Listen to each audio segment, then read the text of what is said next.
আন্দোলন দেখেছেন এবং যে বক্তব্য আমরা শুনলাম, ইতিমধ্যে যে বক্তব্য শুনলাম, সেটা বাংলাদেশের বহু নাগরিকের কাছে যারা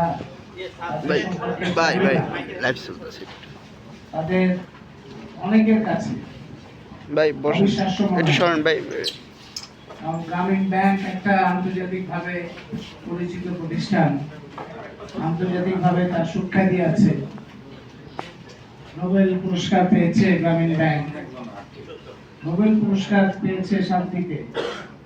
শান্তিতে নোবেল পুরস্কার পাওয়া একটা প্রতিষ্ঠানে যারা কর্মচারী, যারা কাজ করেন, তাদের জীবনের কোনো নিরাপত্তা নাই, কাজের কোনো নিরাপত্তা নাই এবং বেতন ভাতা সহ সবকিছুর মধ্যেই একটা ভয়ঙ্কর রকম নিষ্ঠুরতা আছে।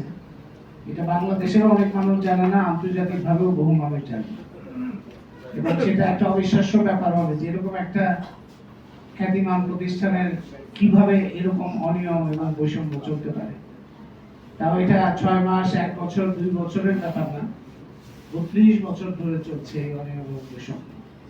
এবং আমরা শুনলাম যে যখন নিয়োগ দেওয়া হয় তখন পরিষ্কার বলা আছে যে দৈনিক ভিত্তিতে নিয়োগপ্রাপ্ত পিয়ন কাম গার্ডদের কোনো অবস্থাতেই 9 মাসের বেশি দৈনিক ভিত্তিতে রাখা যাবে না। এটা এটা এটা এটা নিয়োগ লেখা আছে বিজ্ঞাপনে। এবং আমাদের যে শ্রম আইন, সেই শ্রম আইনের বাধ্যবাধকতা আছে যে নির্দিষ্ট সময় যদি নিয়োগ করা হয় অস্থায়ী ভিত্তিতে, একটা নির্দিষ্ট সময় পরে অবশ্যই কোথাও 6 মাস আছে, কোথাও 9 মাস আছে, সেটা তাকে স্থায়ী করতে হবে।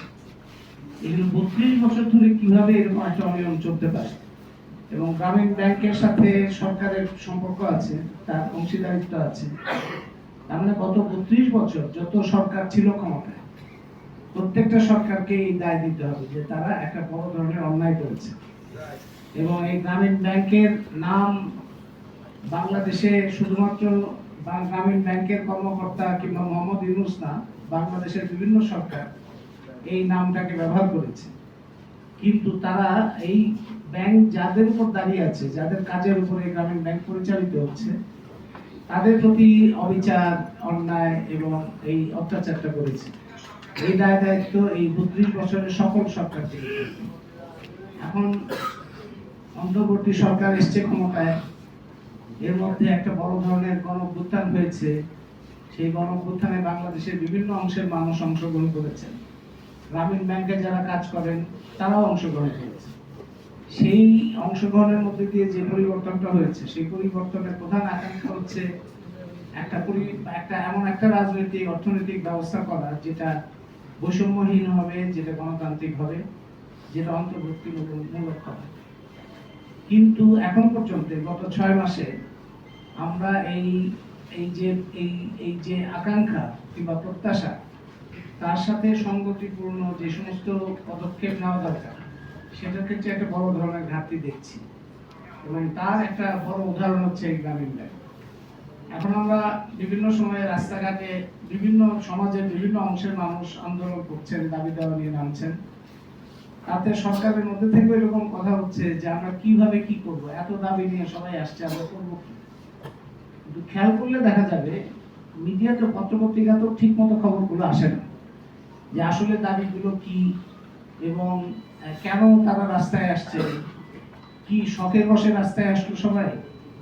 তারা কি শখ করে রাস্তায় নেমে পুলিশের বাড়ি খাচ্ছে কিংবা হামলা হুমকির মধ্যে পড়ছে, না এর পেছনে অন্য কোনো কারণ আছে?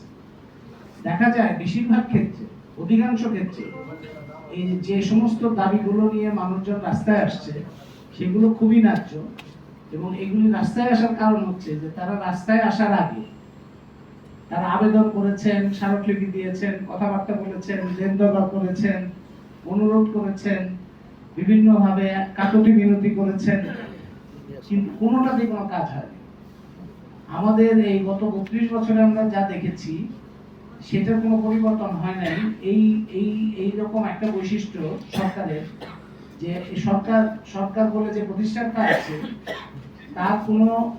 তাকে কোনোভাবেই নড়ানো যায় না, তাকে কথা শোনানো যায়, তার মানে কথা শোনা, বোঝা কিংবা তার একটা কেউ দাবি জানালে সেটা সেটা সম্পর্কে তার যে একটা প্রতিক্রিয়া হবে, এটা কোনো মনে হয় যে একটা অনড় অচল একটা একটা পাথরের মতো প্রতিষ্ঠান।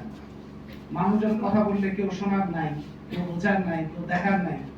অথচ সরকারের দায়িত্বই তো নাগরিকদের কথা শোনা, নাগরিকদের যদি দাবি দেওয়া থাকে সেগুলি পর্যালোচনা করা, সেটার মধ্যে যদি কোনো ভুল থাকে সেটা পরিষ্কারভাবে বলা এবং স্বচ্ছতার সাথে